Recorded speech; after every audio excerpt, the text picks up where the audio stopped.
Jadi kalau ada orang nanya, apa sebenarnya rahasia rezeki lancar? Sering-seringlah bercinta dengan pasangan yang halal, mandi setelah itu langsung, lalu tidur dan dalam keadaan suci, niatkan tahajud. Insya Allah Allah mudahkan semuanya. Tapi kalau mandi, janganlah, ada cara mandi. Kalau mandi, ini dipakai oleh orang ilmunya di kolam renang. Kalau kita orang yang tidur dalam keadaan berwudu, dia dikasih satu sir doa, doanya mustajab. Annahu tustajabu da'watuhu, doanya mustajab idza qama min lailatih, jika dia bangun malam hari, atauallahu iyah, dia minta malam hari urusan dunia kah atau akhirat, pasti Allah kasih. Nah, ini sirrul ijabah. Mau doa mustajab? Jangan tidur dalam keadaan junub, jangan tidur dalam keadaan kotor. Kalau rajin mandi, inilah rahasianya. Orang kalau, mohon maaf ya, melakukan hubungan suami istri yang halal, lalu dia mandi dan dia tidur, doanya malam itu mustajab. Dia melakukan suatu hubungan yang halal, Allah rahmati dia, Allah ampuni dia, ditambah dia tidur dalam keadaan suci, rezeki ente nggak usah ditanya lah. Jadi kalau siapa yang tidur dalam keadaan suci, berwudu, ada malaikat rahmat menungguinya. Jadi kalau ada malaikat maut datang, seandainya mentakdir dia meninggal, itu malaikat maut negosiasi dulu sama malaikat rahmat.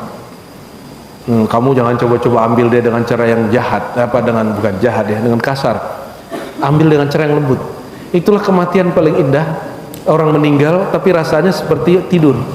Inilah rahasia yang tidak difahami banyak orang. Kenapa guru-guru kita dari dulu mengatakan jaga wudu nak? Kenapa? Karena ada malaikat rahmat yang menunggui dia.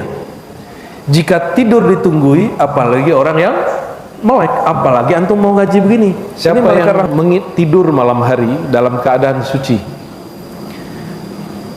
Fi syi'arihi malakun, ya. Di sekitar dia ada malaikat. Fala yastayqiz illa qala al-malak. Tidaklah orang ini bangun dari tidurnya kecuali malaikat berkata, Allahumma ighfir li 'abdika fulan. Ya Allah ampuni si fulan ini. Jadi antum kalau wudu, Allah ciptakan malaikat rahmat dan penjagaan yang kerjaannya cuma Allah maghfir, ampuni dia. Kalau kita bangun melek, sama nggak malaikatnya? Sama. Dia akan berdoa, ya Allah jaga dia, ya Allah jaga dia, ya Allah ampuni dia. Ini kabar gembira buat kita bahwa satu amal ada malaikat. Malaikat wudu lain dengan malaikat zikir. Malaikat zikir lain dengan malaikat baca Quran. Malaikat Quran pun per surat, per ayat, per huruf lain malaikatnya. Betapa nikmatnya kita. Dan malaikat itu bukan tuan kita. Malaikat itu khadam Allah, dari Allah yang Allah kirim untuk kita, ya, khadam dari Allah. Jadi kalau ada orang nanya, Ustadz tuh pakai khadam, ya khadam malaikat, Rasulullah yang ngajarin. Ya Sayyidina ya Rasulullah. Assalamualaikum warahmatullahi wabarakatuh. Alhamdulillahilladzi ja'ala al-laila libasa wa libasut taqwa khairun wa anqa. Asyhadu an la ilaha illallah, asyhadu anna Muhammadan abduhu wa rasuluh. Allahumma salli wa sallim wa barik ala sayyidil wujud, sayyidil qaunain, sayyidil muhibbin, sayyidina Muhammad wa ala alihi wa ashabihi ajma'in, wa ba'du. Ikhwah fillah, marilah kita memulai kajian ini dengan baca suratul Fatihah. Nuhdiha, kita hadiahkan untuk ruhaniah Rasulullah sallallahu alaihi wasallam, untuk diri kita, orang tua kita, guru-guru, wabil khusus pengarang kitab ini Abu Ya Said Muhammad Alawi Al-Maliki Al-Makki qaddasallahu sirrahu. Al-Fatihah. Ya Syekh Sultan Siratul ladzina an'amta 'alaihim waladhdallin. Amin. Wa bi sanadina an syekhina Syekh Mawardi wa Syekh Al-Habib Umar Abdul Aziz Shihab an shaykhihima Abu Ya Said Muhammad Alawi Al-Maliki qala wa min fadaili hadhihi al-ummah, di antara kelebihan umat ini, kelebihan kita maksudnya, ma ja'alahu Allah Ta'ala min ats-tsawab liman nama tahiran nawiyal qiyam. Apa yang Allah berikan reward atau pahala bagi siapa yang tidur dalam keadaan suci nawiyan al-qiyam, dan dia berniat tidurnya itu supaya kuat qiyamul lail. Coba mulai tidur siang tapi sebentar saja, 10 menit sampai setengah jam, niatnya disebut qailulah. Apa disebut? Qailulah itu tidur untuk kuat malam hari melek. Kalaupun malam hari tidur supaya segar bangun tahajudnya. Jadi tidurnya bukan karena mata ngantuk, tapi karena berniat mau qiyamul lail. Seandainya antum wafat, meninggal dalam keadaan tidur, bangun-bangunnya itu pasti ingin sholat walaupun sudah di alam barzakh, dan itu adalah kematian yang luar biasa, mati yang hidup ya, kematian yang hidup. Famin dzalik ayyabita yujawiruhu malakur rahmah. Kalau ada orang tidur, dia bersuci dulu, wudhu dulu. Ibu-ibu nanya, gimana kalau suamiku cium aku, sentuh aku, batal nggak? Nggak. Kenapa? Kan bukan mau sholat. Kalau mau sholat, tajdid wudhu aja. Karena mazhab Syafi'i khuruj minal khilaf, keluar dari perselisihan apakah bersentuh antara laki perempuan batal atau tidak. Imam Syafi'i dulu dia bermazhab Maliki. Dalam mazhab Maliki, jika bersentuh ada desiran birahi syahwatnya baru batal. Tapi kita membedakan wudhu itu tergantung untuk apa. Jika wudhunya untuk sholat, bersentuhan dengan pasangan, silakan ulang lagi, lebih baik. Tapi wudhu untuk tidur, wudhu untuk zikiran, baca Quran, tidak perlu ulang wudhu. Ya, kalau bersentuhan nggak usah diulang. Bisa membedakannya? Nah, itu at-tafsil aula minal am ya. Jadi mentaksiskan, menghususkan lebih baik daripada kita berbeda pendapat mengenai oh saya mazhab Syafi'i. Ya, kamu nggak tahu Syafi'i itu dulu lama Maliki. Selama dia bermazhab Maliki, dia tidak mengatakan batal ya. Karena gurunya berbeda pendapat dengan Abu Hanifah, beda lagi dengan Sufyan ats-Tsauri, Ibn Uyainah, maka dia mengambil yang paling berat. Kaedahnya disebut al-khuruj minal khilaf. Jika ada orang berbeda 1, 2, 3, maka dia ambil yang paling berat dari 1, 2, 3. Itulah ciri khas mazhab al-Imam Syafi'i. Namun bahasa Arabnya Pak, al-khuruj minal khilaf mustahab, bukan wajib. Keluar dari perselisihan ulama hanya dianjurkan, bukan wajib jika sanggup. Kalau nggak sanggup, pakai salah satunya ya. Termasuk yang kemudian mengatakan kita kalau pergi umroh haji kita ganti mazhab, itu orang nggak piknik, nggak ngaji fikih dengan baik. Bahwa Imam Syafi'i sebenarnya tidak mengatakan batal.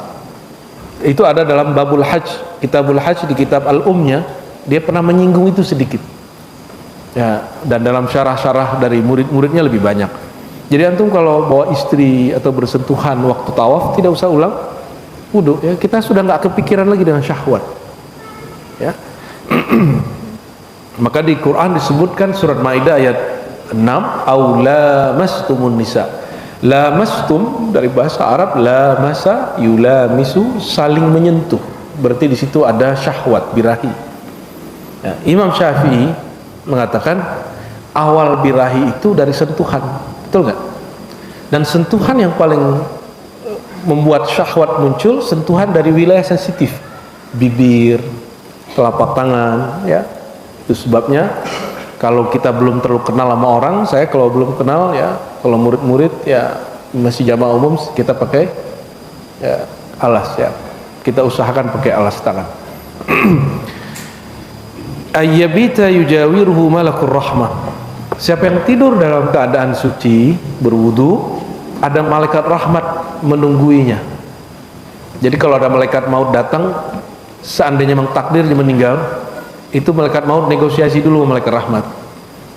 Kamu jangan coba-coba ambil dia dengan cara yang jahat, bukan jahat ya, dengan kasar. ambil dengan cara yang lembut. Itulah kematian paling indah. Orang meninggal tapi rasanya seperti tidur. Tidur, kebayang tidur? Berasa nggak tidur? Tidur tuh nggak ada rasanya. Ada yang merasakan dirinya tidur? Nggak ada rasa tidur. Maka tidur itu nggak nikmat juga bukanlah suatu yang disebut anugerah, enggak. Allah hanya menyebutkan di Quran, wa ja'alna naumakum subata, kami jadikan tidurmu sebagai subat. Subat itu kosong dari aktivitas. Maka yaumus sabat, hari sabat itu hari tidak boleh beraktivitas, ya. Malaikat ini yad'u lahu bil maghfirah. Setiap kita tidur berwudu, itu malaikat Allah kirim, malaikat rahmat khusus menjaga orang wudu. Jadi antum kalau wudu, ini orang tidur loh, apalagi orang melek. Inilah rahasia yang tidak difahami banyak orang. Kenapa guru-guru kita dari dulu mengatakan jaga wudu nak? Kenapa? Karena ada malaikat rahmat yang menunggui dia. Jika tidur ditunggui, apalagi orang yang melek, apalagi antum mau ngaji begini, ini malaikat rahmatnya double. Itu sebabnya jangan ikut pengajian kalau wudunya belum diperbaharui, kecuali emang lagi nggak suci, perempuan misalnya. Ini tadi wudunya ada yang lepas nggak? Mestinya diperbaharui. Kenapa? Ada malaikat rahmat, dan malaikat rahmat itu nanti akan menjadi asbab pikiran kita luas. Kita mandang orang nggak sensi, ya, tidak menghina, tidak merendahkan, ya. Bil maghfirati wal hifzi, malaikat ini mendoakan ampunan, wal hifz, hifz itu penjagaan. Qala sallallahu alaihi wasallam, Nabi bersabda, man bata tahiran, siapa yang tidur malam hari dalam keadaan suci, fi syi'arihi malakun, ya, di sekitar dia ada malaikat. Fala yastayqiz illa qala al malak, tidaklah orang ini bangun dari tidurnya kecuali malaikat berkata, Allah maghfir li abdika fulan, ya Allah ampuni si fulan ini. Jadi antum kalau wudu, Allah ciptakan malaikat rahmat dan penjagaan yang kerjaannya cuma Allah maghfir, ampuni dia. Kalau kita bangun melek, sama nggak malaikatnya? Sama. Dia akan berdoa, ya Allah jaga dia, ya Allah jaga dia, ya Allah ampuni dia.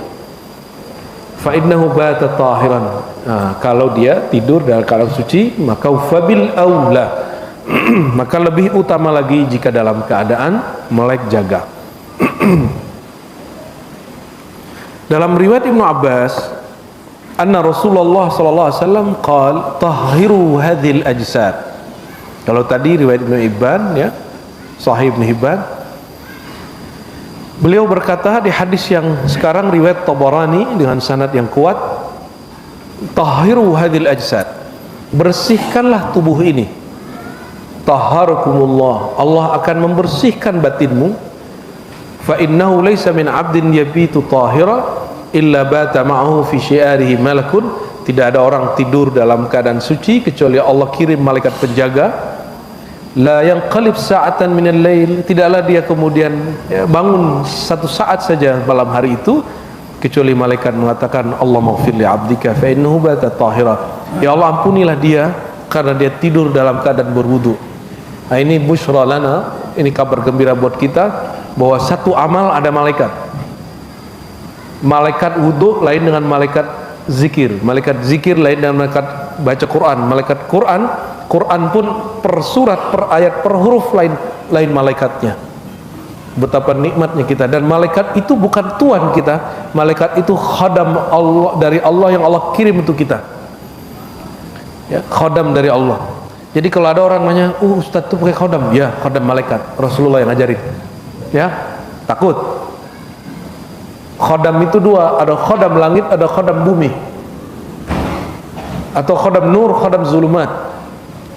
Bukan zulumat, khadam nur, khadam nar. Khadam dari cahaya malaikat, khadam dari api yaitu jin.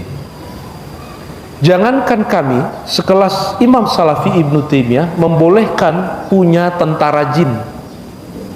Bahasanya bahkan lebih dari itu, boleh isti'anah bil jin, meminta tolong kepada jin. Tapi saya tidak merekomendasikan itu, ya. Jadi Ibnu Taimiyah ini menyaksikan ulama-ulama guru-guru dia perang jihad itu ngirim pasukan jin. Tenang, kita ini gak pernah musuhan sama jin seperti yang di film-film horor yang disukai ibu-ibu, padahal ibu-ibu ini penakut. Kita ini musuhannya sama syaitan, bukan jin. Musuh kita siapa? Tidak ada di Quran mengatakan innal jinna aduwwal lakum. Jin itu musuh kamu, tidak ada. Yang ada inna syaitana, yang musuh kamu adalah dan syaitan itu ada yang bertubuh jasad manusia, ada yang bertubuh jin, dan tidak ada malaikat. Oleh karenanya musuhnya kiai, musuhnya ustadz, ya ustadz. Karena yang iri sama ustadz, ya ustadz juga. Nggak mungkin orang yang iri sama ustadz politisi. Apakah orang yang dagang iri sama ustadz? Yang ada orang dagang manfaatin branding ustadz. Wa min dzalika annahu tustajabu da'watu. Orang yang tidur dalam keadaan berwudu, dia dikasih satu sir doanya mustajab.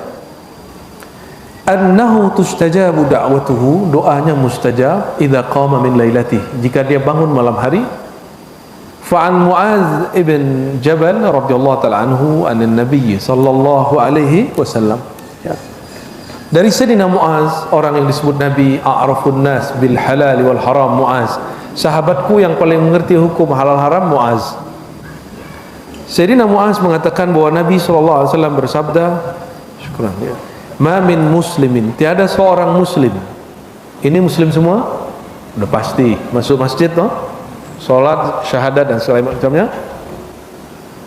Berarti kalau kita terjemahkan, tiadalah kita ini yabitu tahiran, tidur dalam keadaan suci, fayata'aru minal lail fayas'alullaha khairan min amri dunya wal akhirah illa atahu Allahu iyyah. Dia minta malam hari urusan dunia kah atau akhirat, pasti Allah kasih. Nah, ini sirrul ijabah. Mau doa mustajab? Jangan tidur dalam keadaan junub, jangan tidur dalam keadaan kotor. Tidur itu bersih-bersih badannya, berwudu. Mohon maaf yang muda-muda ini kadang kalau habis bercinta dengan istrinya langsung tidur. Ibu-ibu ini paling pemalas, ya. Udah mungkin udah dibeliin heater masih aja, ya. Ini hampir semua orang yang lapor kepada saya masalah mandi wajib. Nah, semoga yang hadir malam yang siang ini pada pagi ini jadi rajin mandi, ya. Kalau rajin mandi, inilah rahasianya. Orang kalau mohon maaf ya melakukan hubungan sama istri yang halal, lalu dia mandi dan dia tidur, doanya malam itu mustajab. Dia melakukan suatu hubungan yang halal, Allah rahmati dia, Allah ampuni dia, ditambah dia tidur dalam keadaan suci, rezeki ente nggak usah ditanya lah. Nah, jadi kalau ada orang nanya apa sebenarnya rahasia rezeki lancar, sering-seringlah bercinta dengan pasangan yang halal, mandi setelah itu langsung, lalu tidur dan dalam keadaan suci, niatkan tahajud, insya Allah Allah mudahkan semuanya. Tapi kalau mandi janganlah, ada cara mandi. Kalau mandi ini dipakai oleh orang ilmunya di kolam renang. Kalau kita masuk kolam renang, yang masuk pertama kali kaki atau kepala? Kaki dulu. Kaki itu ada saraf yang banyak sekali. Biar dia berkenalan dulu, dia lagi berhadapan dengan air dingin kah, panas kah, berkaforit kah atau apapun, dia akan nanti menangkap, oh aku sedang ketemu air ini. Nanti si kaki yang punya saraf dia ngirim ke punggung, ngirim ke sini pundak, terus sampai kepada otak. Otak kita lalu menyiapkan, mengatakan ke seluruh tubuh, siap-siap kamu bertemu air yang dingin, gitu. Ini serius Pak. Ini cerita Imam Ghazali ininya. Sebelum ada neurologis hari ini, Ghazali udah cerita itu. Imam Ghazali itu wafatnya 505 Hijriah. Dia sudah mengerti bab itu. Dia tidak anti biologi, dia tidak anti kedokteran dan filsafat, dan dia mengerti cara bagaimana kinerja badan. Jadi kalau mau mandi dimulai dari mana? Ya, baca doanya di hati aja. Kalau tempat mandinya bercampur dengan tempat buang air, ya, syukur-syukur mandinya pakai kain basahan, ya, disiram ujung kaki, naik bertahap, ya. Ini pangkal paha kita, itu salah satu wilayah yang mesti kena air dahulu sebelum badan. Kemudian masuk ke sini, Tangan masuk ke mana? Ini wilayah yang mesti kena air dulu. Bagian mana nih? Di sini ada titik panas. Dia kalau kena air dulu, dia cepat sekali beradaptasi. Maka tidak ada yang namanya rematik mandi malam hari, itu nggak ada, itu bohong. Yang ada Anda salah cara mandi. Mandi langsung main guyur. Makanya cara mandi pun harus berijazah, harus bersanad.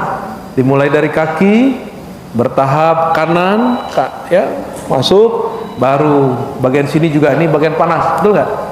Ini bagian panas, siram-siram dulu di sini, tengkuk, baru guyur kepala. Tidak ada namanya air dingin. Kampung saya itu dingin sekali airnya. Jam 5 sore sudah dingin. Sudah dingin jam 5 sore. Ini kita mandi jam 3. Nggak ada tuh. Enak. Justru air yang paling bagus, yang paling banyak oksigennya, air yang dingin. Air yang paling banyak oksigennya, air yang dingin. Bagi yang punya penyakit-penyakit badan tuh coba mandi sebelum subuh. Tapi dengan cara yang tadi lebih baik, lebih oke lagi kalau ente melakukan sesuatu sunnah sebelumnya ya, bersama pasangannya.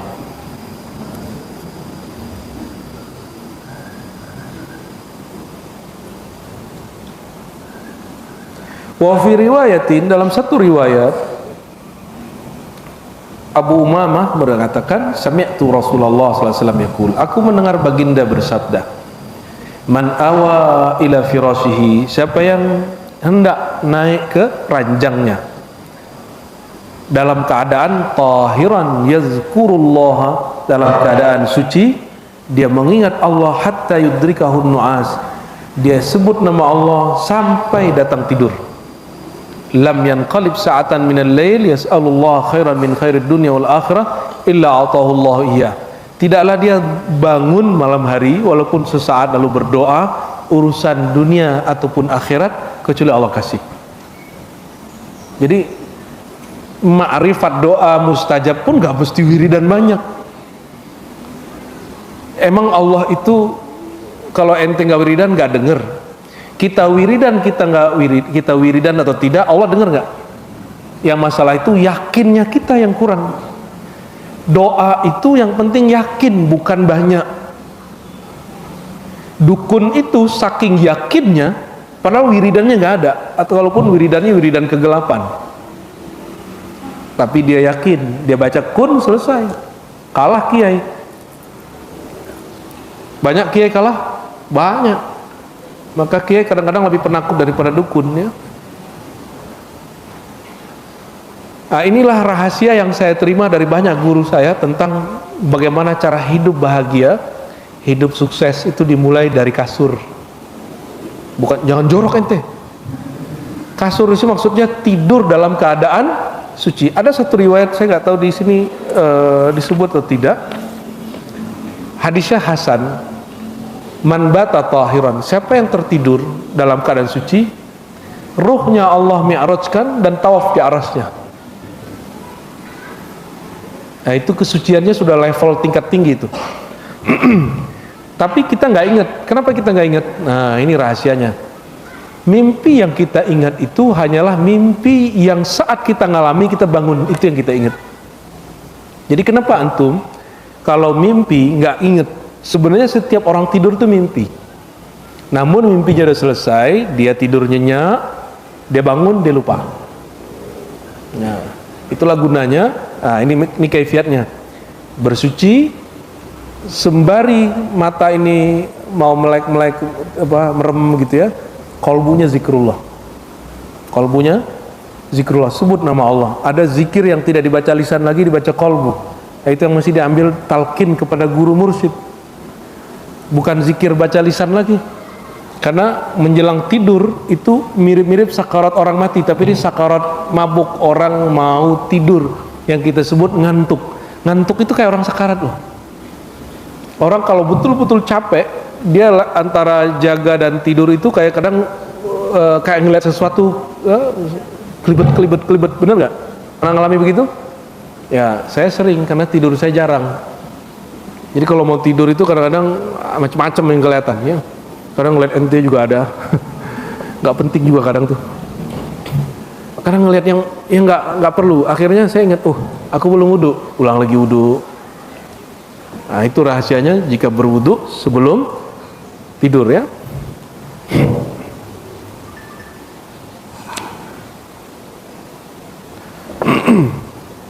Nah, ada hadis berikut, wa min zalik anna lahu thawaba qiyami tilka al-laila wa la ghalabat aynahu wa lam yakum. Seandainya tertidur, dia dinilai tetap sholat sepanjang malam. Ini reward dari Allah ya. Walau ghalabat aynahu wa lam yakun. Seandainya matanya emang kecapean, mungkin khidmatnya terlalu berat, walam yakum, dia tidak bangun malam hari, dia dapat pahala sholat malam walaupun tidak sholat ya. Tapi ini nggak sering-sering ya. Kalau ente kayaknya tiap malam begitu. Ma min mri'in takunu lahu salatun bil-lail. Tidaklah seseorang punya wiridnya adalah sholat malam. Fayaghlibuhu 'alaiha naumun, tapi malam itu dia kecapean dan dia ketiduran. Illa kataballahu lahu ajra salatihi. Dia tetap ditulis sholat. Asbab apa? Ada malaikat yang nungguin, malaikat itu yang sholat. Pahalanya dikasih buat kita.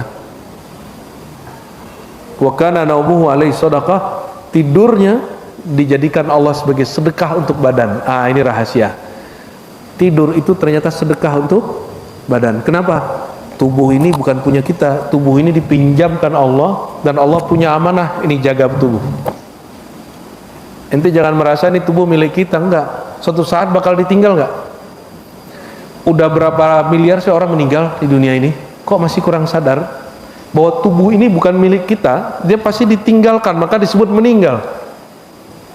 Oleh karena itu jaga-jaga tubuh ini. Jadi merawat wajah, merawat badan, mengobatin badan itu sedekah kita untuk diri sendiri, diri zahir.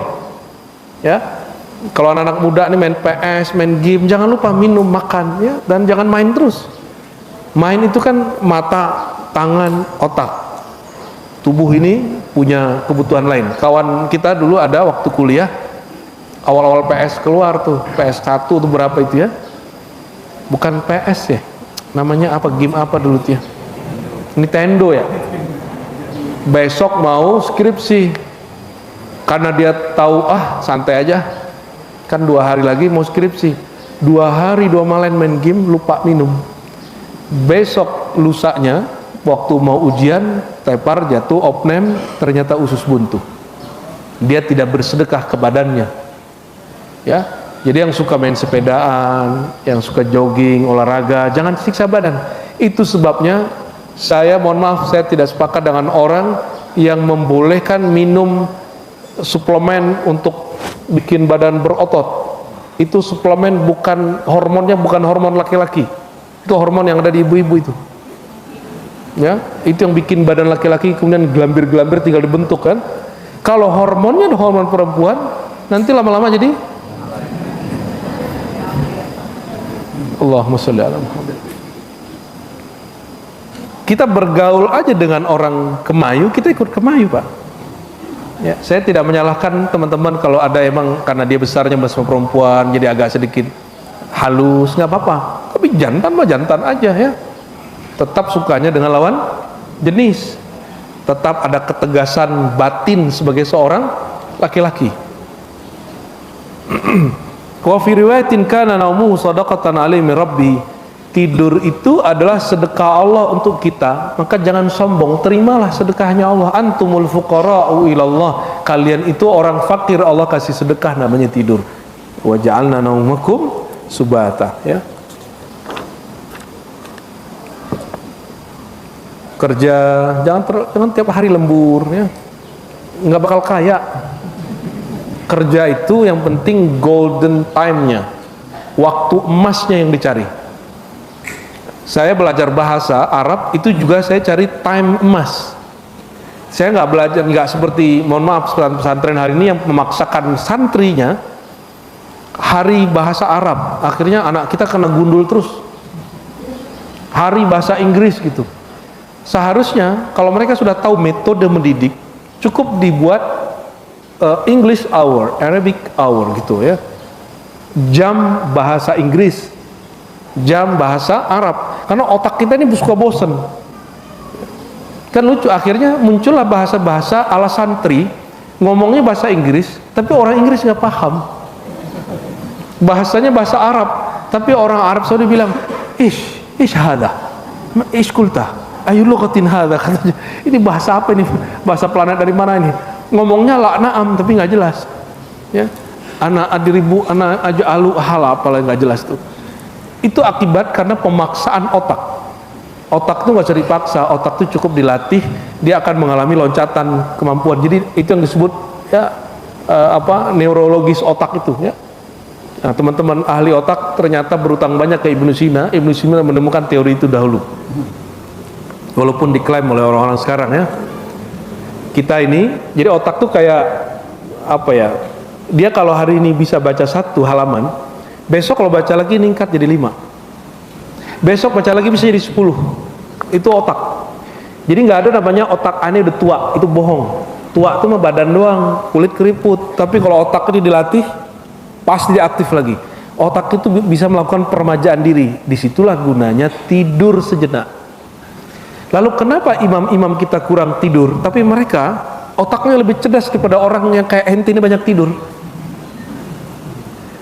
Karena mereka subatanya, istirahatnya bukan dalam tidur, dia istirahatnya ketika wiridan.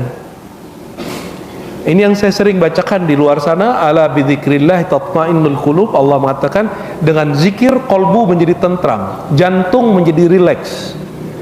Jadi seorang kekasih Allah itu ketika dia sudah tahu teknik berzikir, dia cukup duduk tenang, duduk begini saja, itu sudah setara dengan tidur 1 jam.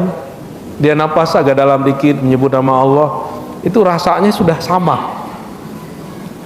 Bayangkan Nabi musim perang itu sulit sekali tidur ya, nggak bisa tidur, dan Nabi emang matanya tertidur, hatinya melek. Kenapa? Hati Nabi tidak pernah berhenti berzikir. Hati Rasulullah SAW setiap detik, setiap saat itu menyebut nama Allah, ingat Allah. Itulah asasnya kenapa Nabi tidak tidur kolbunya, tapi tidur matanya. Kalau kita gimana? Mata melek, hati lelah hayati. Dalam satu riwayat kata Rasulullah di halaman 112, "Ma min 'abdin yuhadditsu nafsahu bi qiyami sa'ah min al-lail fayanamu anha." Tiadalah orang berniat dia bangun malam hari sesaat saja tapi dia tertidur, illa kana naumuhu shadaqatan tasaddaqallahu biha alaih. Maka tidurnya Allah jadikan sedekah. Nah, sekarang ketemu istilahnya disebut kredit sleep. Ya, kayak kita ini rombongan kami nih yang khidmat, saya juga khidmat ngajar, teman-teman khidmat nemenin kita, nyiapin segala macamnya. Kami ini baru tidur setengah jam 1 jam dari kemarin. Ada yang baru mau tidur kita bangunin sarapan. Ya enak aja ente tidur, kita bangun ya kan. Tapi kan ada yang dapat bonus lagi ngaji ngorok kan. Itu bonus dari Allah. Kan sedekah. Sedekah dari itu paling banyak dapat sedekah nih, ya, dapat sedekah, ente dapat sedekah juga sering kan? Kita sudah hafal orang-orang yang sering menerima sedekah dari Tuhan itu. Betul, itu penting, tapi jangan sering-sering juga dapat sedekah begitu depan orang, kan malu kita ya. Allahumma sholli ala sayyidina Muhammad. Saya pernah sampaikan satu kisah juga.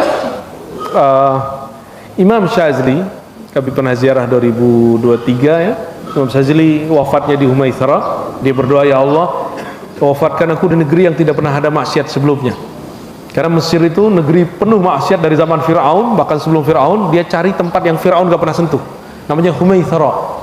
Kita lewatin lembah. Itu saya udah jalan, kayaknya aku gak bisa balik lagi ke Indonesia nih.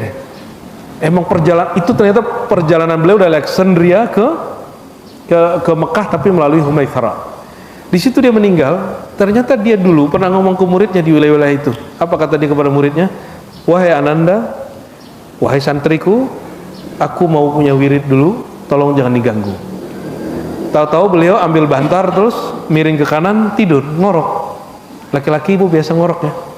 Itu bukan aib, itu berkah dari Allah, suara terindah buat ibu-ibu. Tertidur, ngorok. Nah, karena hadisnya Nabi disebutkan Nabi itu juga ngorok. Ya, dalam hadis Bukhari di dalam bab Adabun Naum dan juga Al-Adab Al-Mufrad, Nabi tertidur itu sampai terdengar bunyi dengkurnya. Jadi dengkur ini bagian dari sunnah. Sunnah yang tidak dapat pahala. Karena dia sunnah tabi'i, sunnah nature, bukan sunnah yang diusahakan. Orang yang tertidur dalam keadaan begitu, dia dapat sedekah dari Allah. Tapi bagi Imam Syazili, dia sebut itu wirid. Bangun tidur, muridnya nanya, "Wahai Tuan Syekh, katanya kau wirid, kok tidur?" Apa jawaban beliau? "Aku meniatkan tidurku supaya melek wiridan, melek ngajar, melek khidmat, melek berjuang." Maka tidur itu bagian dari wirid. Kalau wiridan begitu nggak boleh lama-lama. Ya, saya punya wirid panjang begitu ya. Wirid tidur, wirid an-naumi. Hizibnya mendengkur ya. Allahumma sholli ala Muhammad.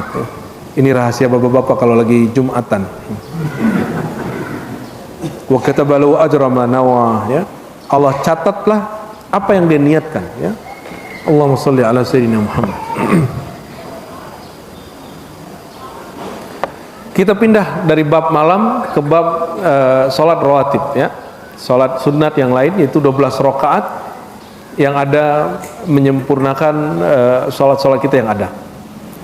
Apa rahasia daripada menjaga 12 rakaat setiap hari salat sunat, ya, yang merupakan salat rawatib 2 sebelum subuh, apalagi 4 sebelum zuhur, 4 setelah zuhur, yang sebelum asar diperdebatkan, setelah maghrib ittifaq, sebelum maghrib diperdebatkan, berarti habis maghrib 2, udah berapa?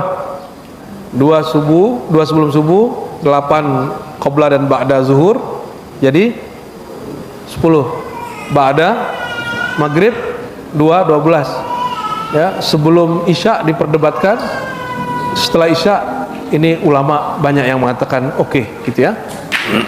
Atau dihitung saja sebelum zuhur 2, setelah zuhur 2, maka maghrib isya, setelah maghrib 2, setelah isya 2, hitungannya tetap 12.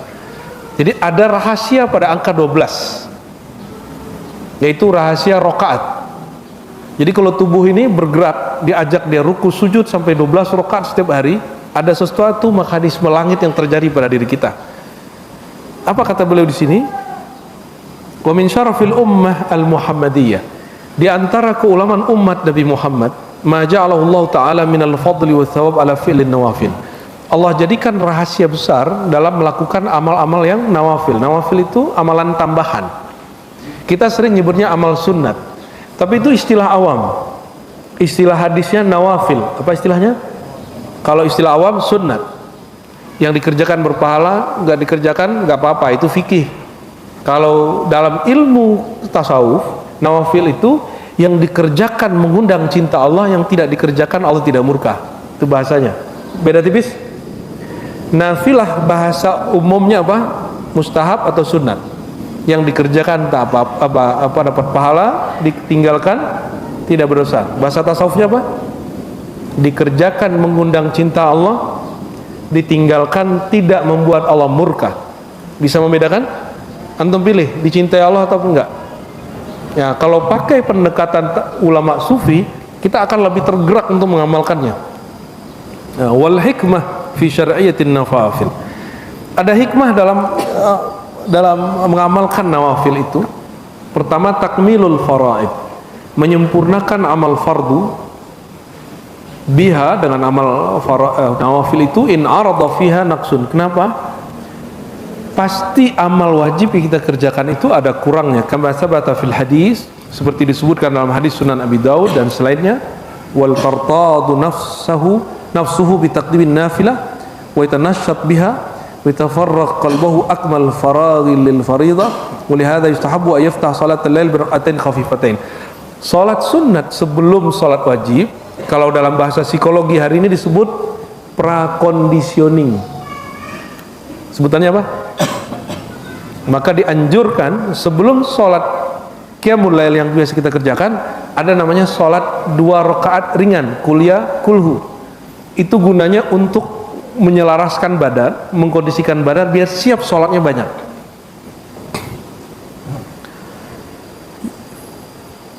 Lalu ada beberapa mazaya makathira wa manaqib azima, ya, faminha annahu man hafaza ala 12 raka'a min al-lail lailah banallahu lahu baitan fil jannah.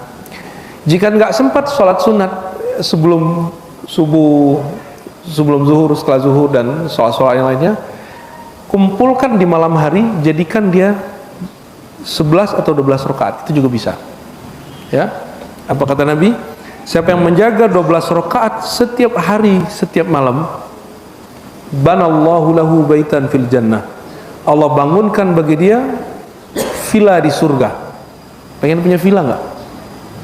Ya. Yang biasa punya villa di puncak orang kaya apa orang miskin? Berarti mau kaya sholat 12 rakaat setiap hari. Itu konglomerat. Jangankan di puncak, di surga aja dia punya villa. Apa maharnya?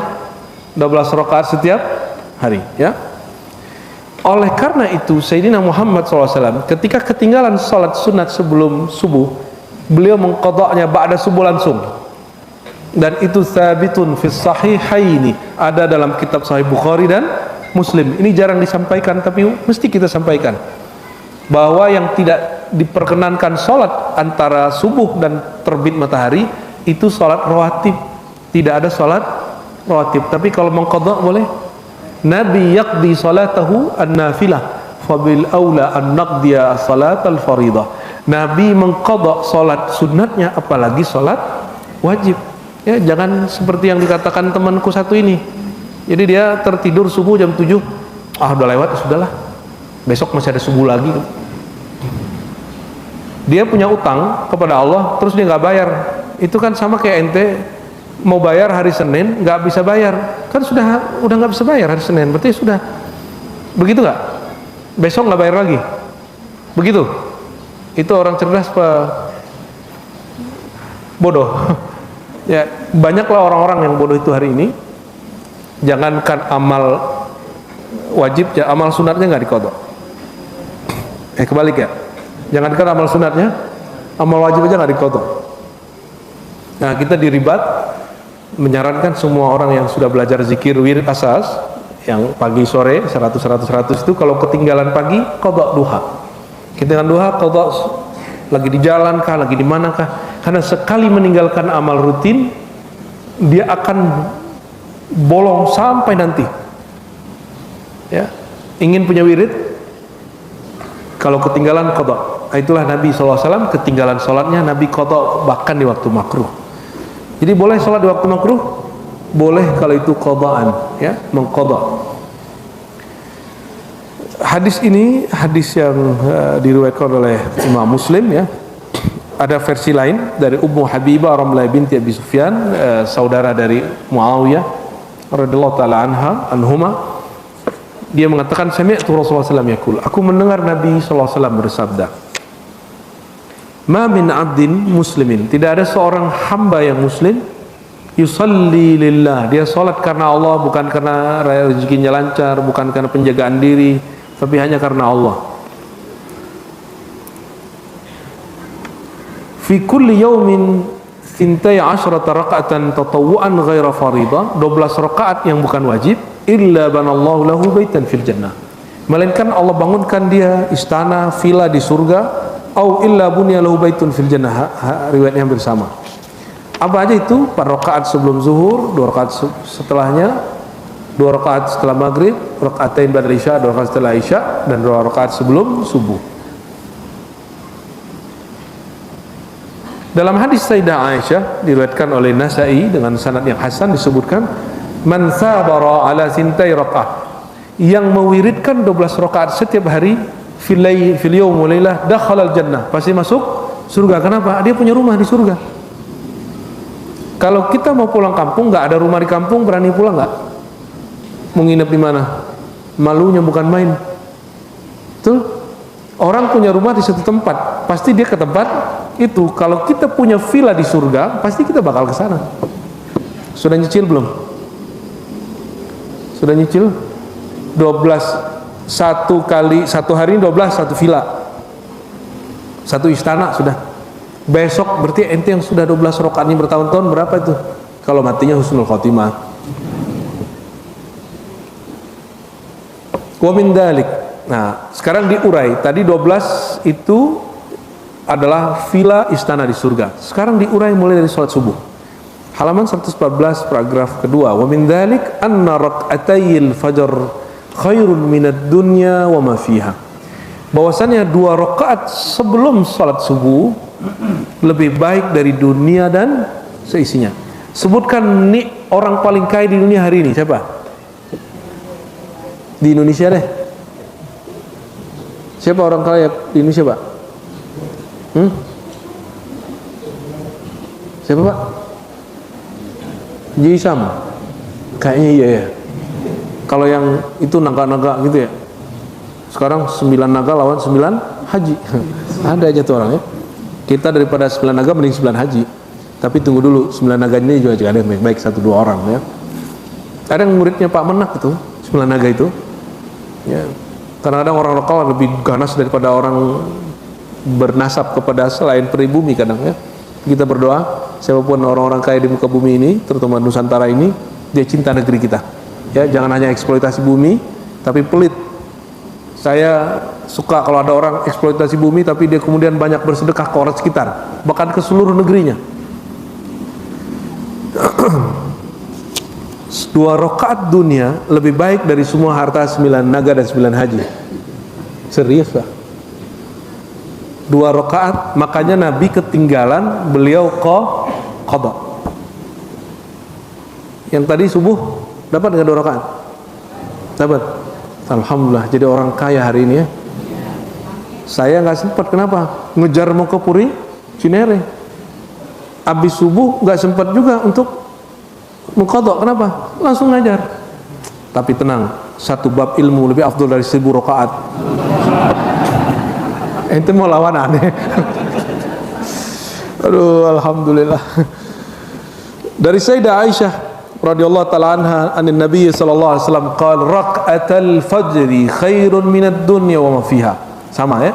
Lahuma ahabbu ilayya minad dunya jami'an. Nabi mengatakan, lebih aku sukai 2 rakaat dari dunia dan seisinya. Perhatikan, Nabi punya kendaraan yang sekarang kalau dijual seharga Ferrari. Disebut dengan himar al-na'am, ni'am ya. Oh, gimana bahasa Arabnya itu? Himar, jadi kedelai yang warnanya merah, itu indah sekali. Orang sekali lihat matanya melototin gini. Itu Nabi. Jadi jangan dikira Nabi itu suka warna merah. Siapa yang mengatakan setan suka merah? Ya Nabi juga suka merah. Karena semua warna dari Nabi Muhammad sallallahu alaihi, hatta warna merahnya yang disukai setan itu dari Rasulullah sallallahu alaihi wasallam. Kata Sayyidina Jabir bin Abdullah, aku tatap rembulan di atas purnama, di bawah Nabi sedang pakai gamis, lalu jubahnya jubah merah marun. Kata beliau, lakana ajmal minal qamar fi lailatul badr. Wajah beliau, penampilan beliau, performanya lebih cakep daripada rembulan. Enggak ada apa-apanya. Jadi Nabi itu enggak lusuh. Jadi siapa yang mengatakan hidupkan sunnah Nabi tapi bajunya lusuh, ente sedang mempermalukan Rasulullah SAW.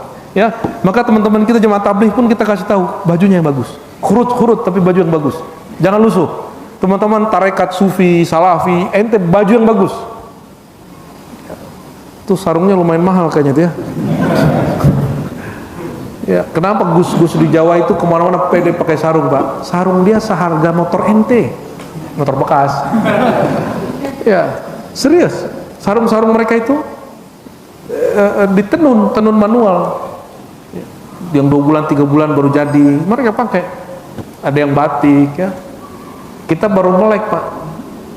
Kenapa gus-gus ini lebih senang pakai sarung daripada pakai celana? Karena celana aneh 300.000, sarung dia 3 juta.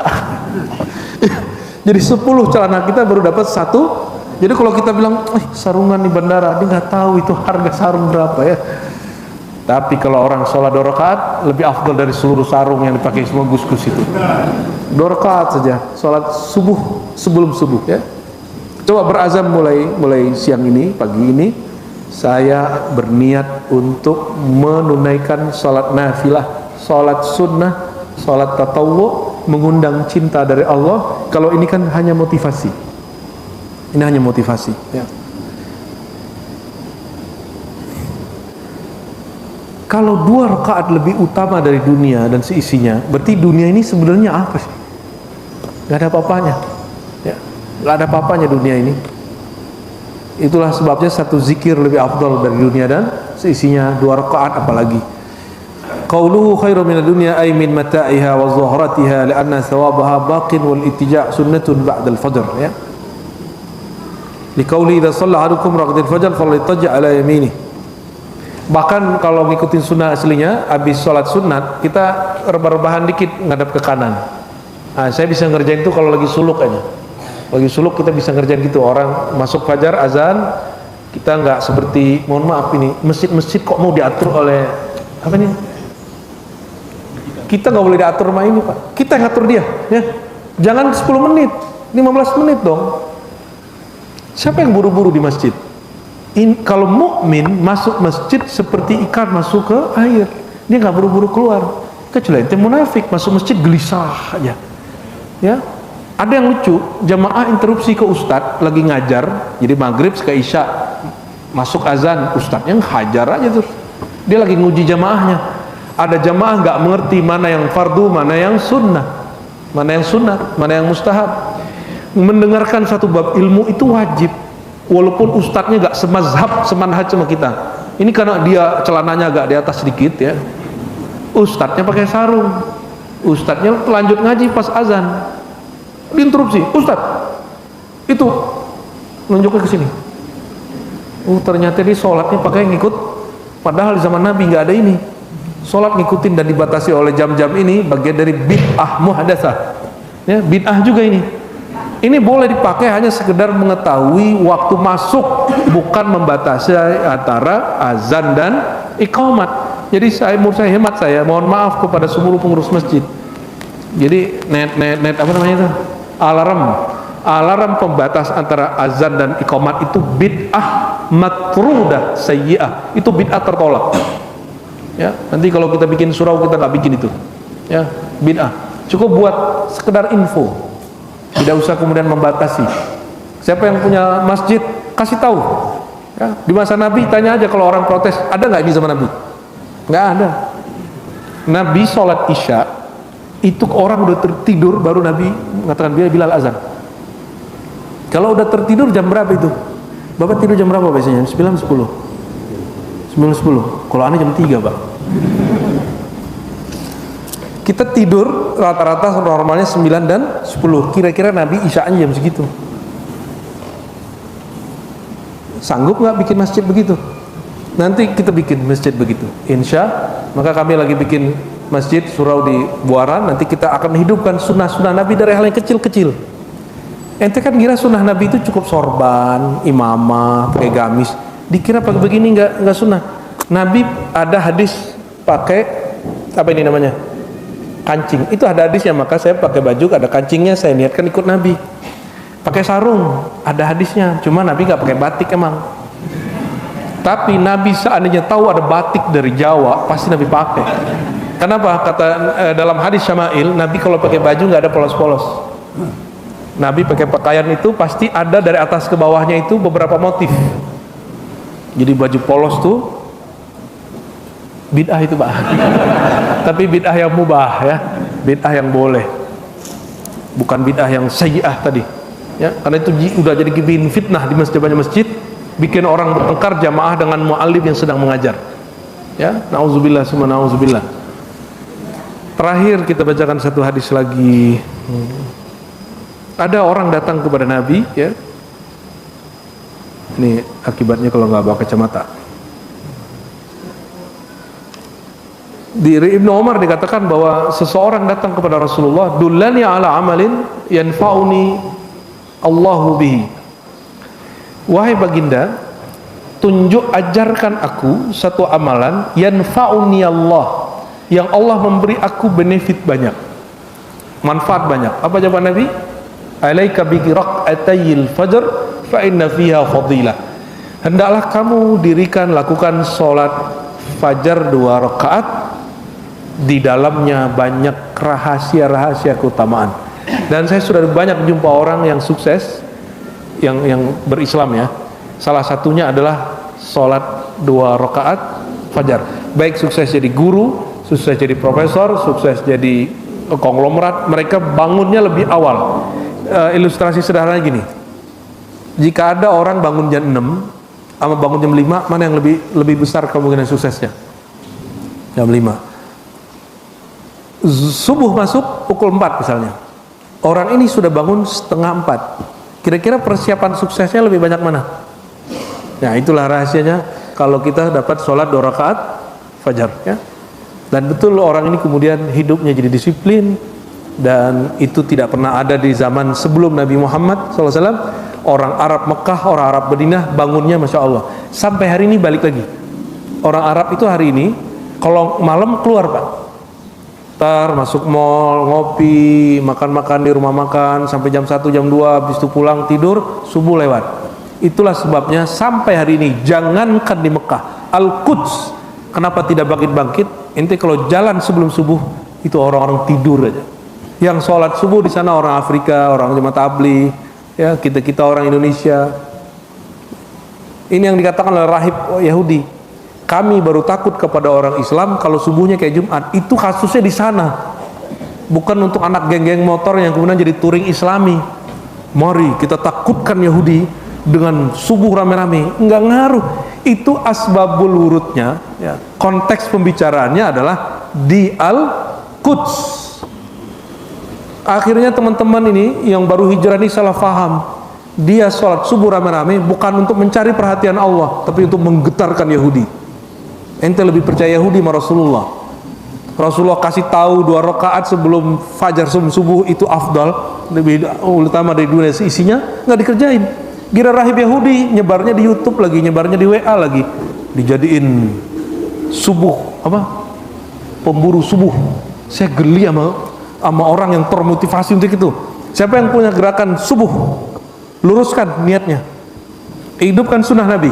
Masa kalian motoran di jalan tapi nggak 2 rakaat? Ya, hidupkan sunnah Nabi. Bukan mau menggetarkan Yahudi, tapi ingin mencari perhatian Allah, mengikuti sunnah Rasulullah Sallallahu Alaihi Wasallam, ya. Lalu beliau mengatakan ini sebagai ikhtitam, la tada'u rak'atain qabla salatil fajr fa inna fiha ar-raghaib. Rak'atil fajr hafizul fa inna fiha ar-raghaib.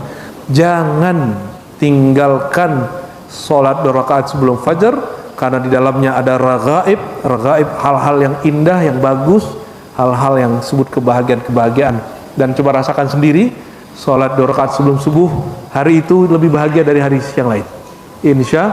Insya Allah, semoga Allah meridai kita semua. Allah bantu kita untuk menjadi hamba yang cinta kepadanya, cinta mengikuti sunnah Rasulnya, tidak berselisih banyak-banyak, lebih banyak mengutamakan al-mahabbah, ya, cinta mawaddah sama kita.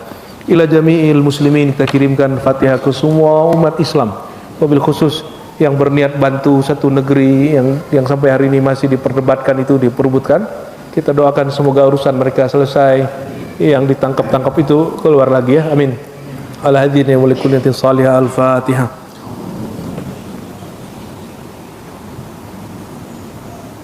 Allahumma rahmanir rahim, ya karim, ya azim, ya azim, salli ala sayyidina Muhammad man kana khuluquhu azim. Allahumma azimis salatu wassalamu ala nabiyil azim.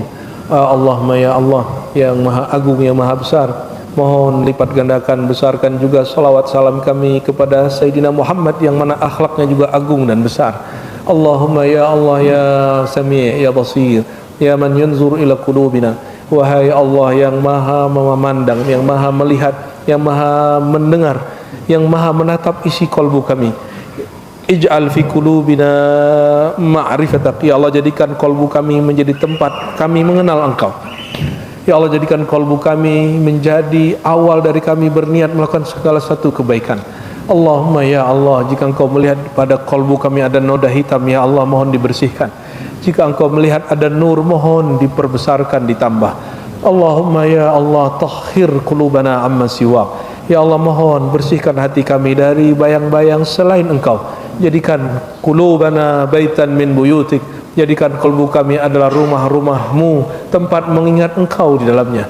Allahumma ya Allah, a'inna ala hubbi sayyidina Muhammad SAW, a'inna ala tibai sunnati nabiyina Muhammad SAW. Ya Allah, bantulah kami mengikuti sunnah Nabi-Mu, mengikuti perjuangan Nabi-Mu.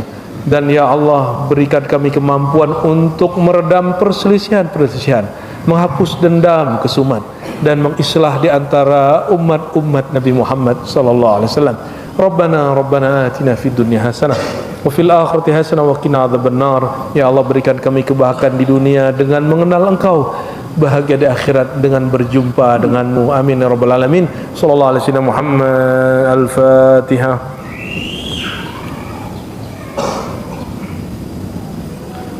Amin ya rabbal alamin. Istajib da'awatina bi sirri suratil Fatihah. Subhana rabbika rabbil izzati ma yasifun. Wassalamu alaikum warahmatullahi wabarakatuh. Mohon maaf salah kurangnya.